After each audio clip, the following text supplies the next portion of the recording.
Hi, everyone. Welcome back to Speak Up English, Learn from Zero. Today, we're talking about something really useful, how to politely decline an invitation. Decline an invitation? You mean say no? Exactly, John. But we're going to learn the gentle, polite way to say no. Because sometimes we just can't go, and that's totally fine. Imagine this. Your friend invites you to a party this Friday, but you already have plans. How do you say no without sounding rude? Maybe I'd just say, sorry, I can't go? That's okay, but we can make it sound warmer and more natural. Let's explore the art of a polite no. First, let's talk about why a polite no is powerful.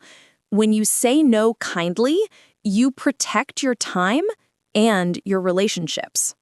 So, saying yes all the time isn't always good? Right. Saying yes when you don't mean it often backfires. You might feel stressed or even resentful later.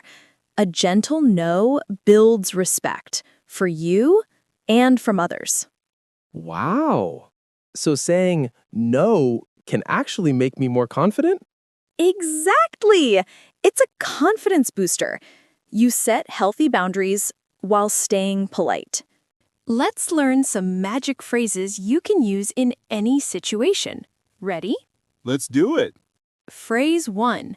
Thank you so much for thinking of me, but I won't be able to make it. That sounds kind and respectful. Yes, it's warm, shows appreciation, but still says no. Next, that sounds wonderful, but I already have a prior commitment. So that means I have something else planned? Exactly. You're not giving too much detail, just enough. And one more. I really appreciate the invite, but I'm not available on that date. Nice. Simple and clear. Now, let's try these in real-life situations. First, your friend invites you last minute to a movie. I might say, thanks so much for the invite, but I already have plans tonight. Perfect. That's polite and natural. Next, a colleague invites you to an after-work party, but you're tired.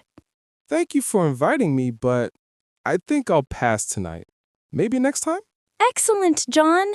You even added an optional extra, offering another time. That keeps the relationship friendly. Cool. What about a pushy acquaintance who keeps insisting? Tricky. You could say, I really appreciate it, but I have to say no this time. Then smile and change the topic. That's the polite exit. I like that. Firm but friendly. You can always soften your no with extras. Maybe another time soon, or I'd love to join next time if I can. So it's not just what I say, it's how I say it. Exactly. Tone, body language, and a genuine smile go a long way. Beyond the refusal. Here's the secret. A polite no actually strengthens relationships. People trust you more when you're honest. That's true. If I say yes and cancel later, it looks worse. Right.